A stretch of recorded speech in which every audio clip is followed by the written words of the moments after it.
A big story this morning, starting today, a real ID is now required if you want to fly domestically. Air travelers without one are going to face some extra screenings, some possible delays. KRON 4's Will Tran standing by live at SFO to explain. Morning, Will.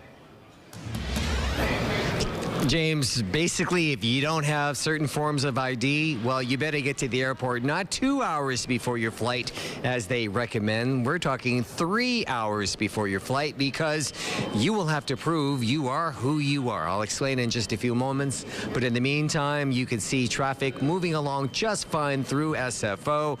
A lot of people this morning, so far that I've talked to, seem to have gotten the point. If you have a real ID, congratulations. Today should be no problems, a typical day of flying. If you don't have that, they will accept other forms. They've been telling the American public for years now. Real ID is a national set of standards imposed on state ID, like driver's license. It's basically another step to make sure you are who you are, and they've been talking about it since 9/11, but it now goes into effective immediately across the United States. So, we've done this story before over the past couple of weeks, people rushing to DMV to get their real ID.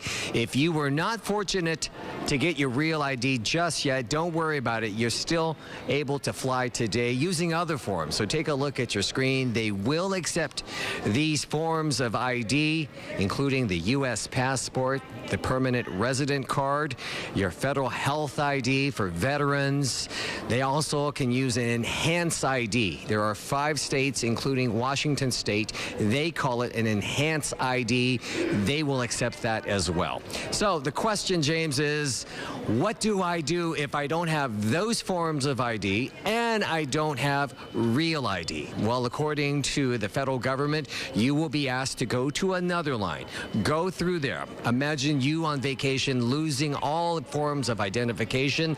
You will then have to be asked several questions to prove you are who you are, and if you're okay, then they will let you fly. But for whatever reason, if you are not able to prove who you are, you will not be able to fly today. We will get reaction from travelers as the morning move on, and let's send it back to the real James Fletcher. Back to you. Thank you, the real Will Tran. Yeah, get that real ID.